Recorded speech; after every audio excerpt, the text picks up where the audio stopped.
Mheshimiwa Rais amekwisha kubali ombi la kama shughuli hiyo. Wengine tunaweza keti tafadhali.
Kwa sasa mgeni wetu wa heshima amekwisha kamilisha shughuli ya kulikagua gwaride.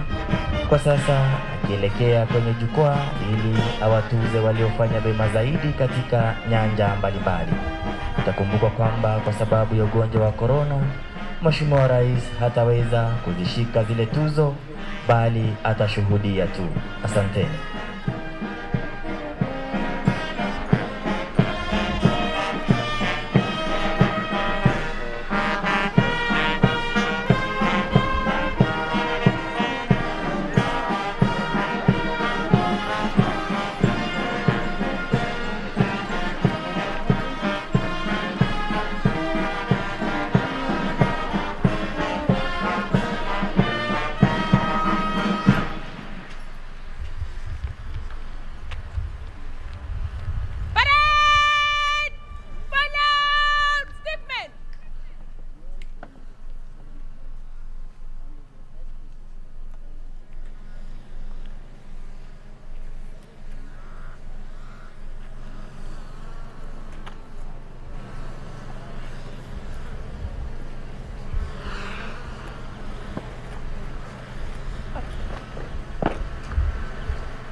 His Excellency the President will now oversee the presentation of trophies to the winning individuals for their exemplary performance during training in the following order. Best All-Round Male, number 239490, Cadet Elijah Kuraru.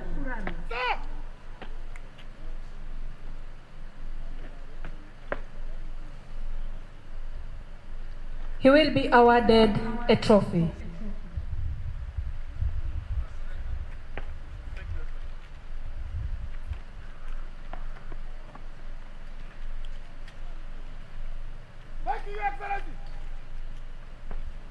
Best All-Round Female, number 239321, Cadet Rahima Sharif.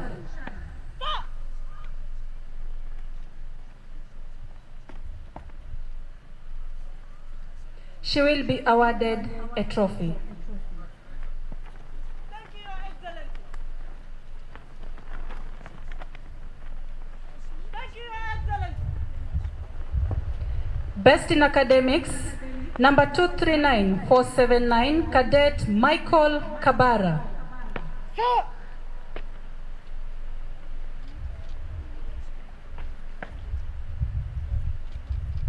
He will be awarded a trophy.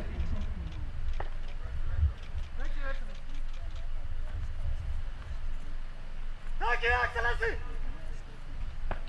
Best Rifle Shot, number 239507, Cadet Eric Kimanzi, who scored 49 out of the possible 50 points.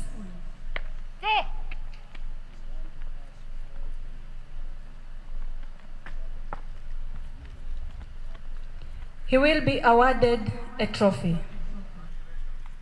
Thank you, Your Excellency. Thank you, Your Excellency.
Your Excellency the President, the parade is now approaching in slow time to pay their compliments and showcase their skills as trained by their able instructors.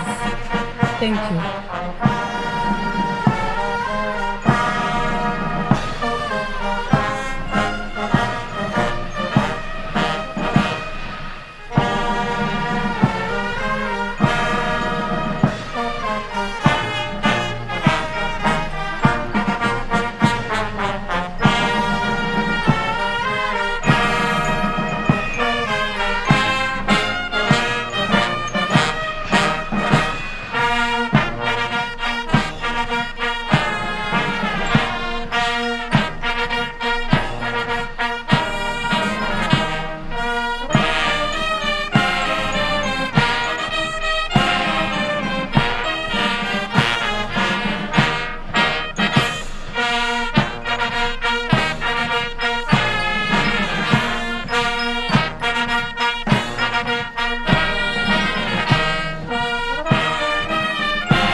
awali kabisa, Mheshimiwa Rais kwa sasa gwaride kuweza kubadilisha mambo sasa, wakiwa katika ule muda wa kati wanaweza kupita mbele yako kwa mara ya pili, Mheshimiwa Rais kupeana heshima zake.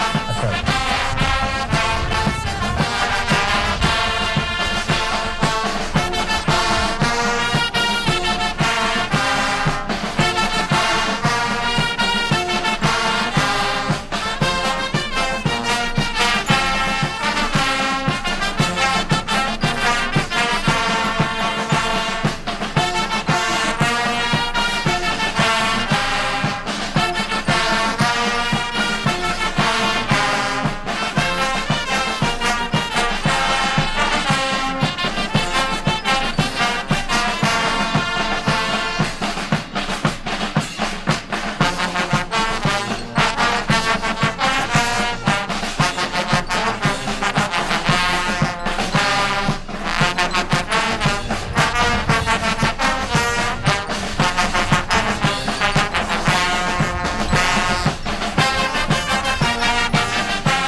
mara nyingine tena gwaride ikiweza kujitosa katikati mwa uga wetu wa kwata ili kutupa onyesho la mwisho ambalo ndilo litakuwa kilele cha gwaride la siku ya leo, ilete wa wakufunzi wa kwata ya kwamba usamu wa gwaride ni mark time wataweza kutuonyesha onyesho hilo, Mheshimiwa Rais, ambalo litakuwa la mwisho.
faithfully and bear true allegiance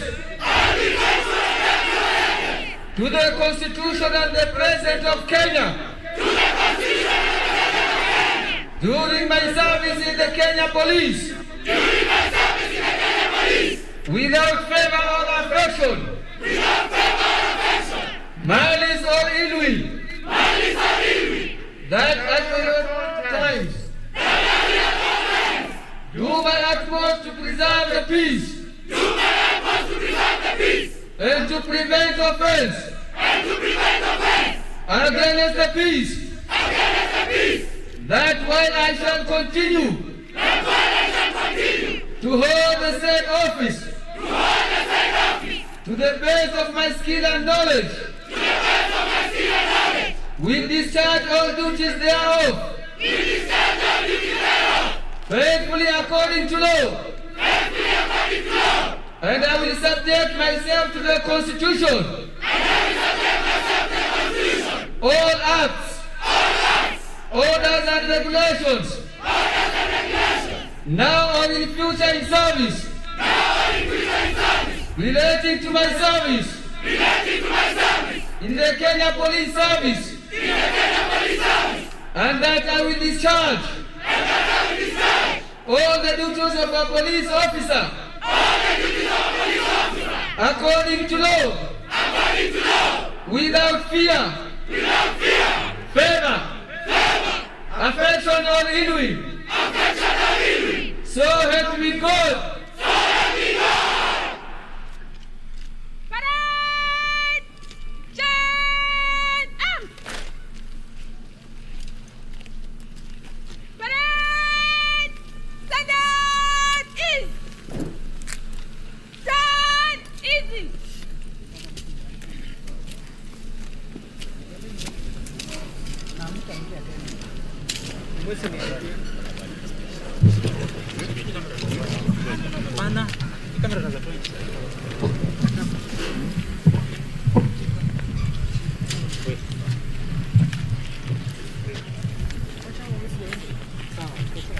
Your Excellency the President and Commander-in-Chief of the Kenya Defence Forces, Cabinet Secretary is present,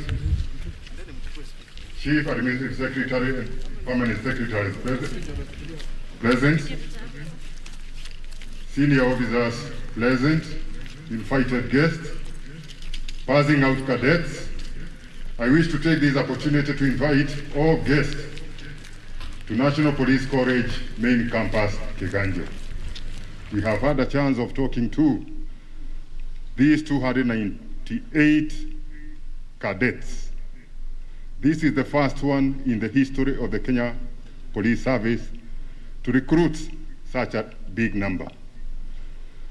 And with that, I would like to invite the Inspector General of National Police Service to come and continue with the rest of the program. Thank you, sir.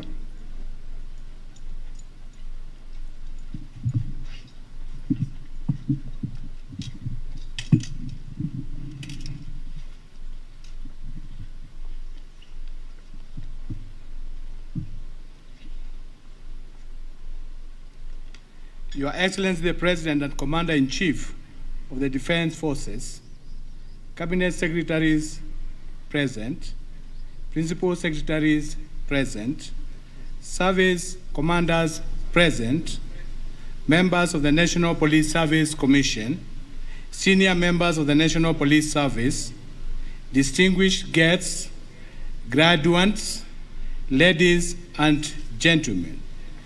Your Excellency, on behalf of the National Police Service, I welcome you to the National Police College Main Campus, Kiganjo. I sincerely thank you for honoring our invitation. Your Excellency, you note this is the third time you have been presiding the passing out parades of our passing out recruits, and we thank you sincerely, Your Excellency.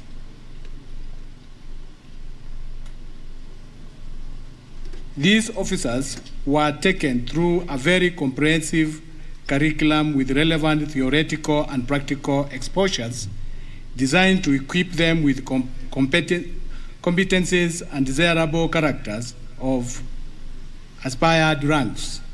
This team is composed of various professionals Amongst them are medical practitioners who will be instrumental in operationalizations of the National Police Service Hospital currently under construction. Experts from other fields, including lawyers, will be deployed to specialized units within Directorate of Criminal Investigations, while educationalists will eventually boost our training institutions, such as the National Police Service Senior Staff College, Ngong campus. Your Excellency, these officers are entering the service as middle managers. A lot is expected from them by the officers and members of the public in terms of management and leadership skills, values and integrity, professionalism and accountability as product of the ongoing police reforms. These officers are destined to become deputy station commanders, head of crime branch stations, investigators, platoon commanders, and other operational and administrative roles they will be deployed to. By virtue of their deployment, they will be instrumental in managing the forthcoming general elections. I had an opportunity to review their parade, where I appealed to their designated commanders to support them, integrate well into the police service, and mentor them into reliable police officers. Sir, it is now my humble and honorable duty to invite the Cabinet Secretary, Minister of Interior and Coordination of National Government, Dr. Fred Matiang'i. Karibu.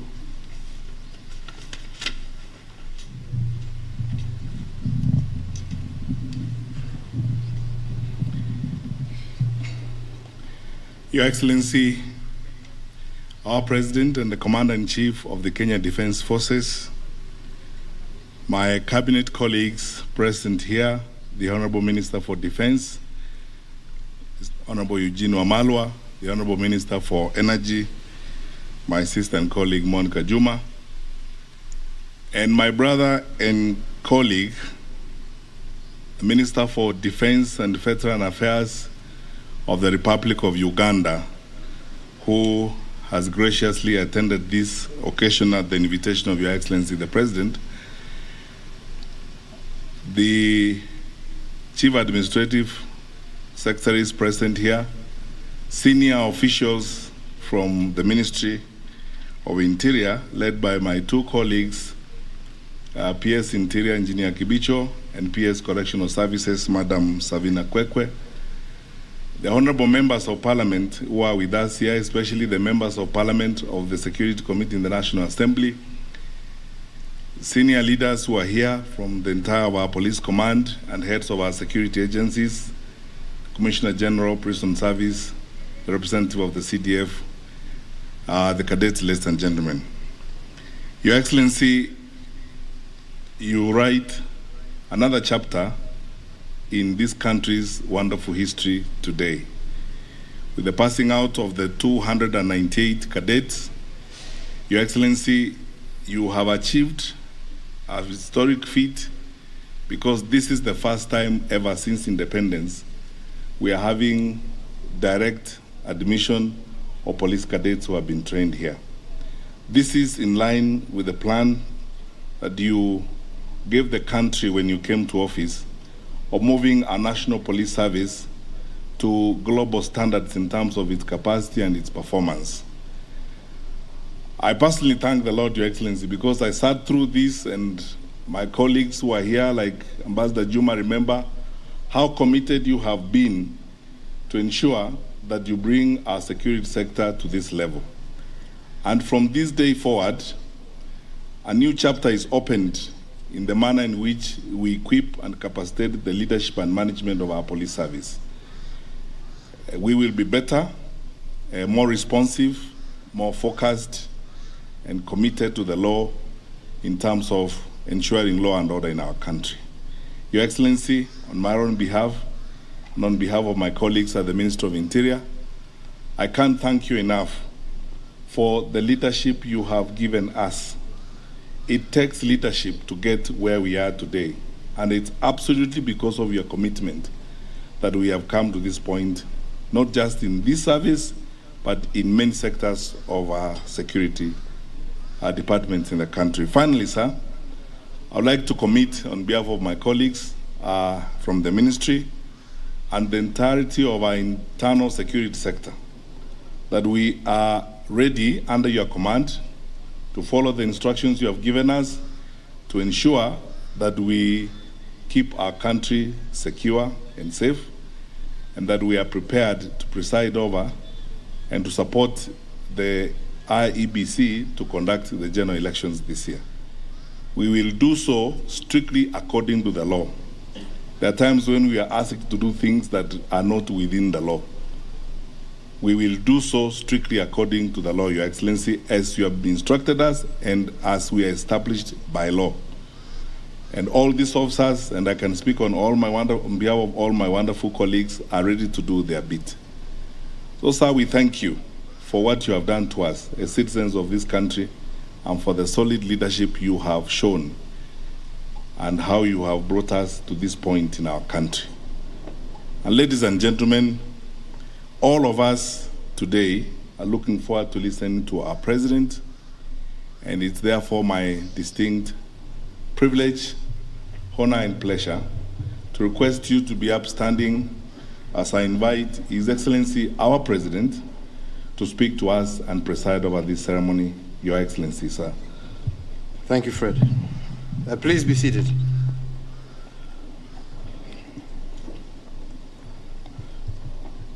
Fellow Kenyans, today it is my distinct honor and pleasure to commence my 2022 National Security Calendar by presiding over the passing out of the first Cadet Inspectorate level officers of the National Police Service. As always, I am most pleased to see young Kenyans, as those before us, answering the call of public service and committing themselves to make Kenya a better and safer nation for all.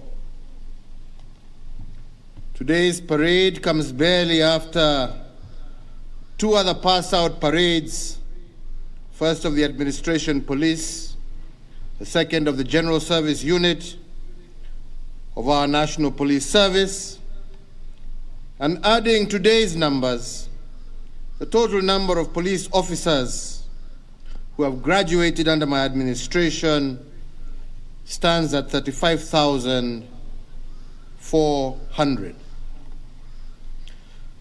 So, ladies and gentlemen, today it is a double joy as we graduate the first class to be admitted direct as mid-level managers of our police service. Secondly, it is also a historical day because out of the 298 Cadet Inspectorate level officers graduating today, 78 are female, indeed including the commanding officer of this parade, who has done a sterling job. This, I am proud to state, demonstrates clearly our commitment to engendering the security sector, and more importantly, our resolve to empower and to position our women in positions of leadership. Furthermore, this occasion is a highlight of the remarkable transformation we have continued to make in the tooling as well as the retooling of our security organs as we seek to solidify their capacity to make Kenya a more secure and peaceful nation.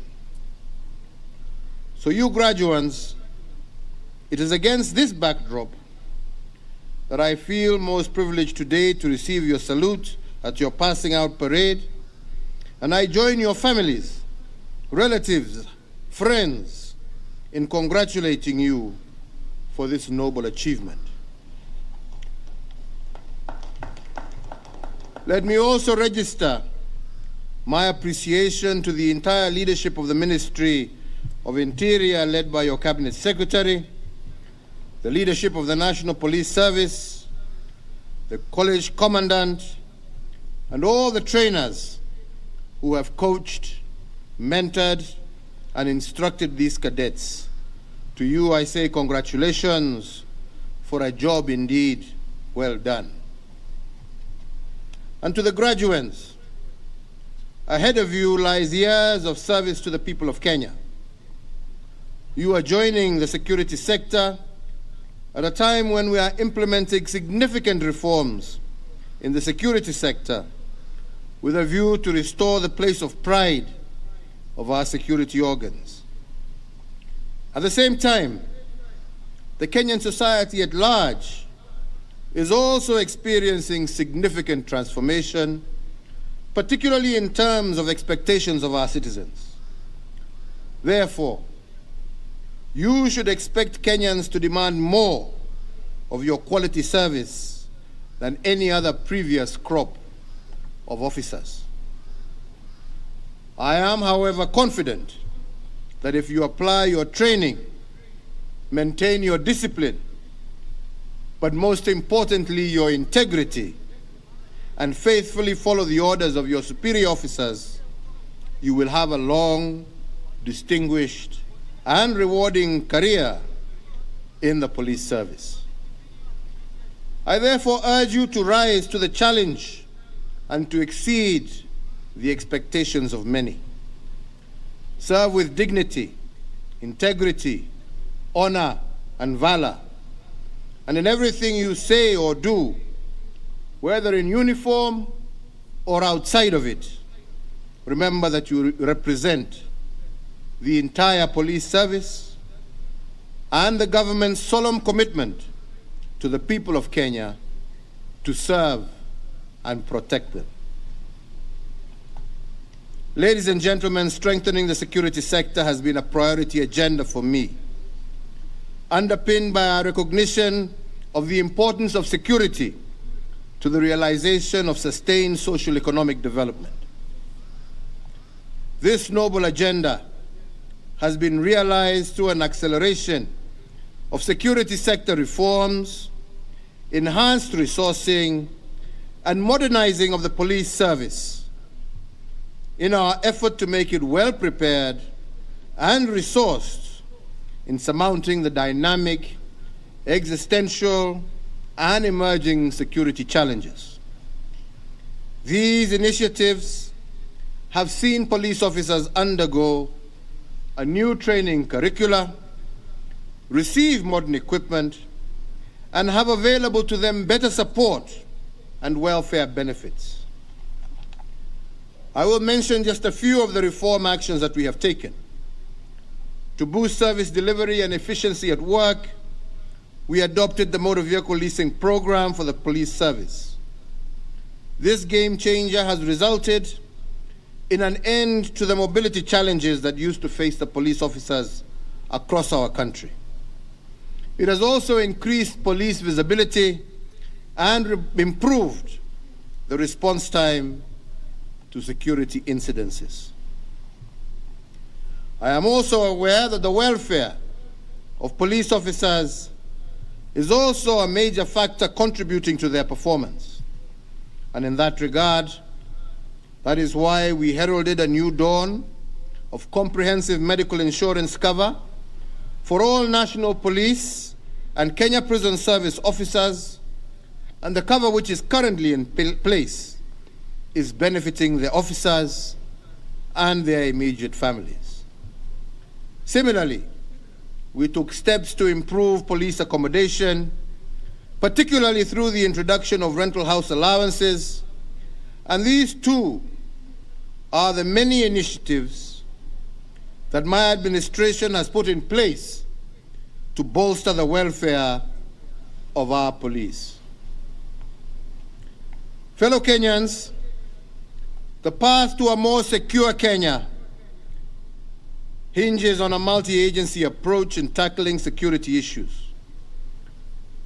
We have put in place a multi-agency institutional framework which brings together all entities responsible for deterring crime, investigation, and prosecution of offenders, as well as the safe custody of inmates. Appreciating the transnational nature of crime, we have also executed several mutual legal assistance and reciprocity agreements with other friendly nations. As you are aware, we live in a very dynamic environment with a myriad of security challenges, and indeed the regional and international spheres exhibit numerous security threats that have impacts within our own country. The Great Lakes and the Horn of Africa regions are both currently experiencing waves of insecurity due to terrorism and civil unrest. Therefore, we all as a nation must remain vigilant to ensure that despite all that is happening outside our borders, that we remain safe and secure here at home while working together with our colleagues across the regions to ensure peace and stability for our whole region. As I conclude my statement, let me underscore that there is no greater honor for any citizen than to serve your country. So in that context, I urge each of you graduates to serve Kenyans with fidelity to the oath that you have taken today, to serve our people with courage and integrity, and to bring honor to yourselves, your families, the service, the nation, and this by your professionalism, excellence, and commitment to your duties. Finally, ningependa tu kusema, and just to add, that in a few weeks' time, we shall be opening the National Police Leadership College, which will be absorbing the next intake. And today, I want to direct the IG to be in touch with his colleagues in the Kenya Defense Forces, and I see General Kyogo is here somewhere. Yeah, good. So that this new National Police Leadership College can become a constituent college of the National Defense University of Kenya, thereby enabling those who enter the cadet ranks of the police to be able to graduate with a degree from the National Defense University of Kenya. The second,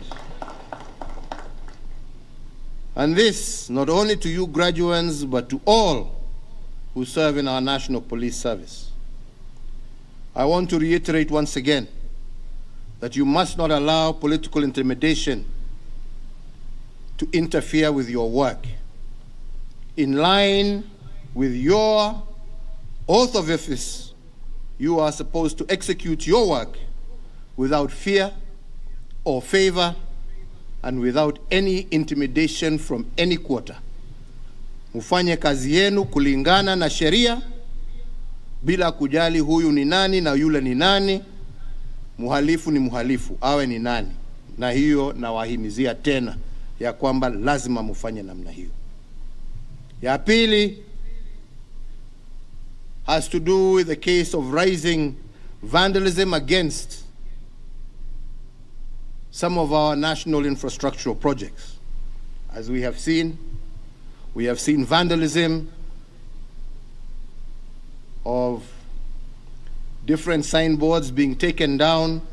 We have seen towers of our transmission lines coming down as a result of vandalism. But we have also seen clear cases of sabotage, as was the case in Naivasha, where people have intentionally unbolted some of our transmission lines and masts to create chaos and havoc. It is clear, and the law is clear. These are acts of nothing less than economic sabotage, which falls as a treasonable act, and the law is very clear as to how you deal with individuals who commit treasonable acts and plunge the country into chaos for their own selfish needs. And as such, we expect you to do your duty and to execute your function as the law dictates. And as of today, we will no longer allow, and we have put a moratorium on the export or buying and selling of any scrap material until we have put in place proper guidelines that will ensure that that material is not coming from the hard-won investments that the Kenyan people have made. We will not allow you to destroy that which is for the growth and development of our country to benefit a few individuals' pockets. Hiyo hatutaruhusu. Na mimi nimesema watu wachukuliwe hatua kulingana na ile hatia wamefanya. That is economic sabotage. You are sabotaging your country's economy. And I believe the law is very clear as to how such people need to be dealt with. Kwa hayo machache, kwa sababu leo sio siku ya kukasirika, ni ya furaha, mimi nataka kusema hongera kwenu nyinyi wote. Tunaombea Mwenyezi Mungu awalinde, awaongoze kwa shughuli hii ambaye mtaanza kutoka leo kutekeleza, ya kulinda nchi yenu, kulinda wazazi wenu, marafiki wenu, jamii yenu, Wakenya wenzenu. Yangu ni kuwaombea Mungu awe nanyi, awaongoze na awalinde katika hiyo shughuli, na nawatakia mema miaka ijayo, kwa sababu kati yenu wale ambao ndio watakuwa viongozi wa hii idara ya polisi watatoka kati yenu, lakini itategemea pia vile nyinyi mtajisimamia na vile mtatekeleza kazi yenu, imani yenu. Tuachane na mambo ya ufisadi, tuachane na mambo ya ukabila. Yenu ni kuhudumia Wakenya milioni 50, na kila moja is the same as the other. Equal service, integrity, and you shall succeed and rise to the very top. May God bless you as you start your endeavors. Asanteni sana.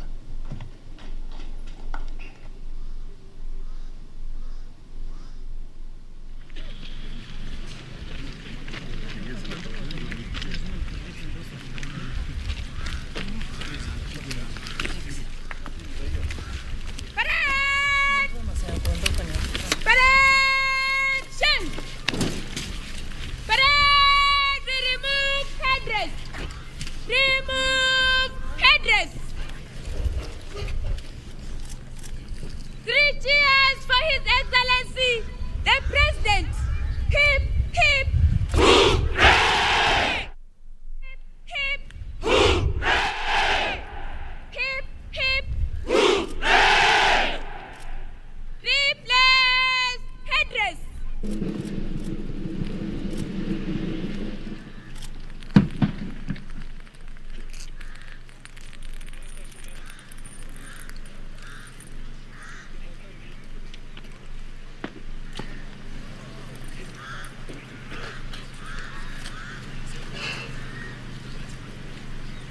Your Excellency, may I have your permission to march off the parade?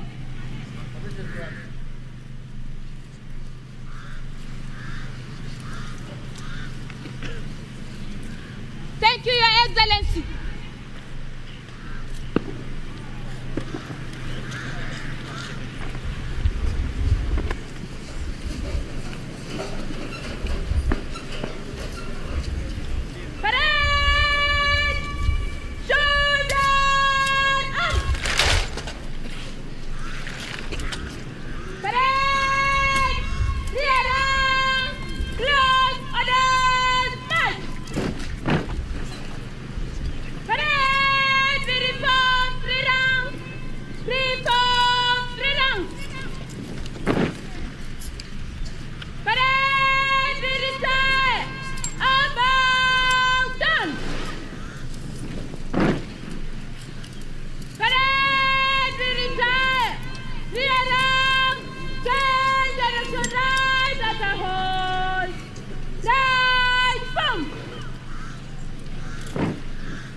division with might.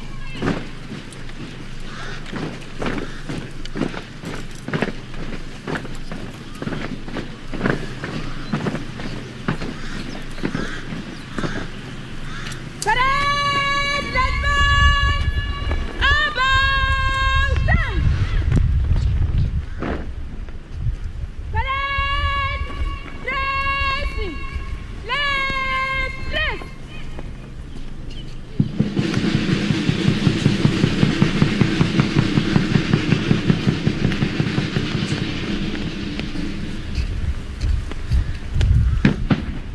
Eyes front.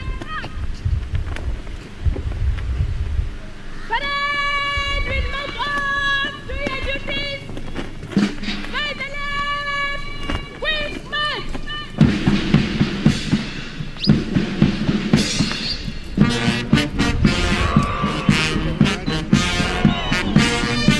Your Excellency the President, the officers have taken oath and are now marching out of this parade ground, chest out, having been endowed with powers to perform duties in the National Police Service. They are now ready to go and serve and jealously protect and guard our country. Thank you, Your Excellency.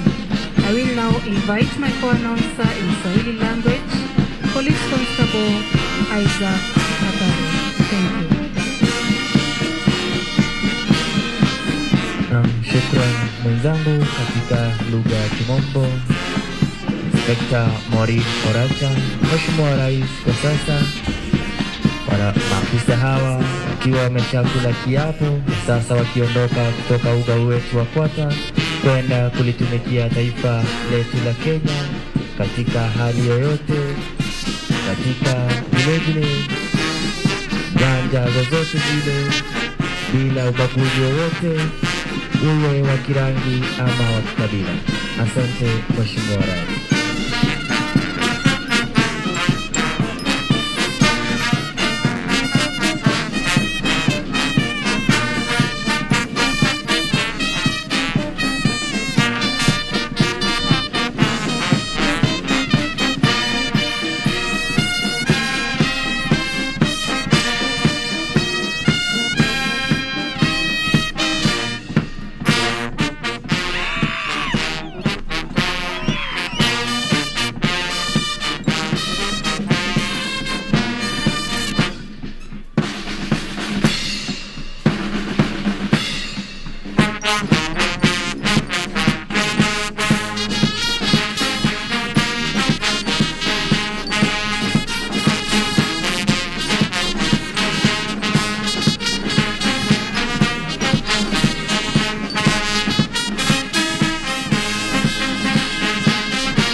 the following dignitaries to go forward and kindly take their seats in the following order. I would like to request the following dignitaries to go forward and kindly take their seats in the following order. Commandant, National Police College, Main Campus, Kiganjo. Please go forward, sir. Director, Directorate of Criminal Investigations. Please go forward, sir. Deputy Inspector General, Administration, Police Service. Please go forward, sir. Deputy Inspector General, Kenya Police Service. Please go forward, sir. Chairperson, National Police Service Commission. Kindly go forward, sir. Chairperson, IPOA.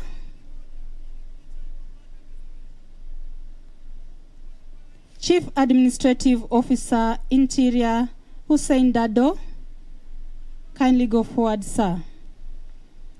Chief Administrative Officer, Interior, Madam Winnie Guchu. Please go forward, madam. Cabinet Secretary, Ministry of Energy and Petroleum. Please go forward, sir. Cabinet Secretary, Ministry of Defense. Please go forward, sir.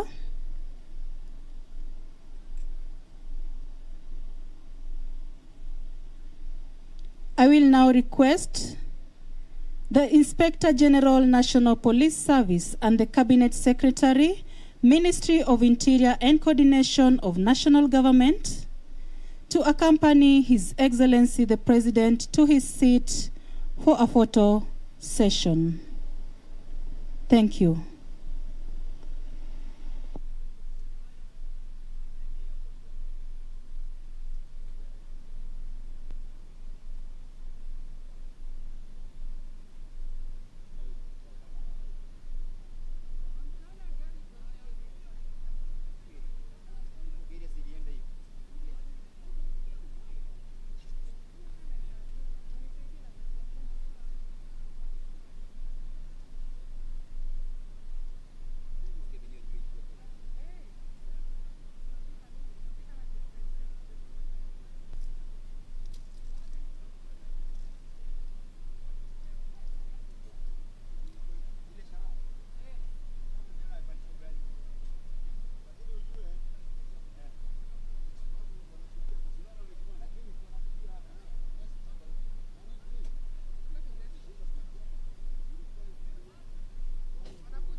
Kufuzu kwa maafisa wa polisi hapa katika chuo cha maafisa wa polisi Kiganjo, gatuzi la Nyeri, na wakati huu ni wakati ambapo Rais Uhuru Kenyatta anapiga picha ya kumbukizi na baadhi ya maafisa wa ngazi za juu katika idara hii ya usalama, picha ambayo itakuwa ni ya kukumbuka zaidi siku hii muhimu katika kalenda ya Jamhuri ya Kenya.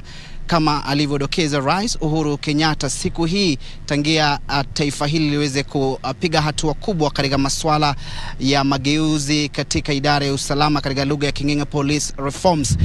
Hii leo basi ni mahafali ya kwanza kwa maafisa hawa wa polisi kufanyika tangia Kenya ipiga hatua, mtazamaji, na kwa sasa msafara wa rais unaondoka hapa katika uwanja wa chuo cha maafisa wa polisi Kiganjo, kuashiria kwamba tayari sherehe hii muhimu imeweza kutamatika. Kinachosalia sasa ni wale maafisa wa polisi kiwango cha kadeti wapatao 298 kuweza kuhakikisha kwamba wanatimiza malengo na hitaji kutoka kwa idara hii ya usalama, hasa wanapofuzu hii leo, na Rais Uhuru Kenyatta akiwapo pongezi kwa kuweza kufuzu, ikizingatiwa kwamba wamekuwa kwenye mafunzo ya miezi 9, mafunzo ambayo ni ya aina yake, ikikumbuka kwamba wanapokuwa katika mafunzo hayo, mtazamaji, wanapitia hali ngumu zaidi, na maafisa hao ambao wamefuzu wapatao 298 wakiwemo 220 wanaume na 78 wanawake wameweza kusomea taaluma mbalimbali. Kuna wataaluma ya uhandisi, wanahabari, kuna wale maafisa wa huduma wa afya ambao vilevile wamefuzu hii leo, na ni wajibu muhimu zaidi kwao kuhakikisha kwamba Kenya i salama. Na nikiangazia baadhi tu ya usemi ya baadhi ya viongozi ambao wamekuwa hapa katika sherehe hii muhimu, akiwemo Inspector General wa polisi Hilary Mutia, ambaye ameweza kudokeza kwamba sasa kinachosubiriwa vilevile kuona maafisa hao watakavyo asimamia uchaguzi, waweza kushirikiana na tume huru ya uchaguzi na mipaka nchini IBC kwenye zoezi la uchaguzi Agosti 9.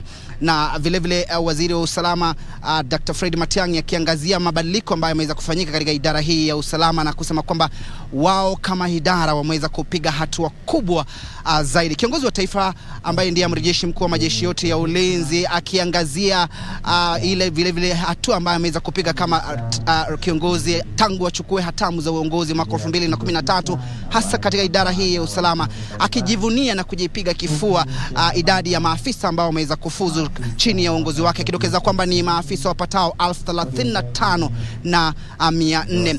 Vilevile Rais Uhuru Kenyatta ameweza kuwarai maafisa hawa vile walivyokula kiapo hii leo kuhakikisha kwamba wanatumikia taifa hili kwa moyo wao wote, kwa kujitolea muhanga na bila kujihusisha na masuala ya ufisadi, jinamizi ambalo limeweza kutukumba kama taifa. Kumbuka kwamba hasasi hii hasa imeweza kunyoshewa vidole vya lawama kuhusiana na tuhuma za ufisadi, akisema kwamba wasikubali kutumika katika masuala ya rushwa. Vilevile kiongozi wa taifa ameweza kumuamrisha Inspector General wa polisi Hilary Mutia kuhakikisha kwamba chuo ambacho kitaanzishwa hivi karibuni kinaweza, mipango kabambe inawekwa ili kuhakikisha kwamba maafisa hawa wa polisi wanaweza kupata mafunzo mbalimbali. Na rais akiangazia tangia alipochukua hatamu za uongozi kwamba wakati huo ilikuwa afisa mmoja wa polisi kwa watu 1,000, lakini sasa idadi imeweza kupungua hadi kama 200 hivi, na hivyo ni hatua kubwa hasa kupambana na tishio la ugaidi na masuala ya usalama ama kudorora kwa usalama katika taifa hili. Vilevile ni vema uweze kufahamu mtazamaji kwamba rais ameweza kuangazia zaidi maafisa hawa wa usalama kuweza kutimiza yale malengo ambayo wameweza kupata au masomo ambayo wameweza kupata hapa katika chuo hiki cha mafunzo ya Kiganjo ya maafisa wa polisi, wakisema kwamba wanapoondoka hii leo na kuweza kutumikia taifa hili katika nyanja mbalimbali, masuala muhimu yanayosubiria kama maafisa wa polisi. Na vile akizungumzia kuhusiana na idadi ya maafisa wa polisi wanawake ambao vile wamejituma katika tasnia hii muhimu au katika idara hii ya usalama kuhakikisha kwamba mipaka ya taifa hili salama. Rais vile ameweza kutoa onyo kali kwa wale ambao wanahitilafiana na masuala kuweza kupata mafanikio katika idara hii ya usalama kuhusiana na kuhitilafiana na nyaya, na vile ameweza kuzungumzia kuhusiana na maafisa wa ngazi za juu serikalini ambao wako kwenye idara hii ya usalama kuweza kushirikiana na kutokubali kuweza kutumika, mtazamaji. Kwa hivyo ni sherehe ambazo zimekuwa hapa katika chuo cha mafunzo ya Kiganjo katika gatuzi la Nyeri, na tumekuwa tukipeperushia tangia mwendo wa saa 7 hivi. Shukrani kwa kutizama. Kwa niaba ya wale wote ambao wameweza kufanikisha matangazo haya, mimi naitwa Timothy Kipnusu na kurejesha kwenye makao makuu ya shirika la utangazaji nchini KBC.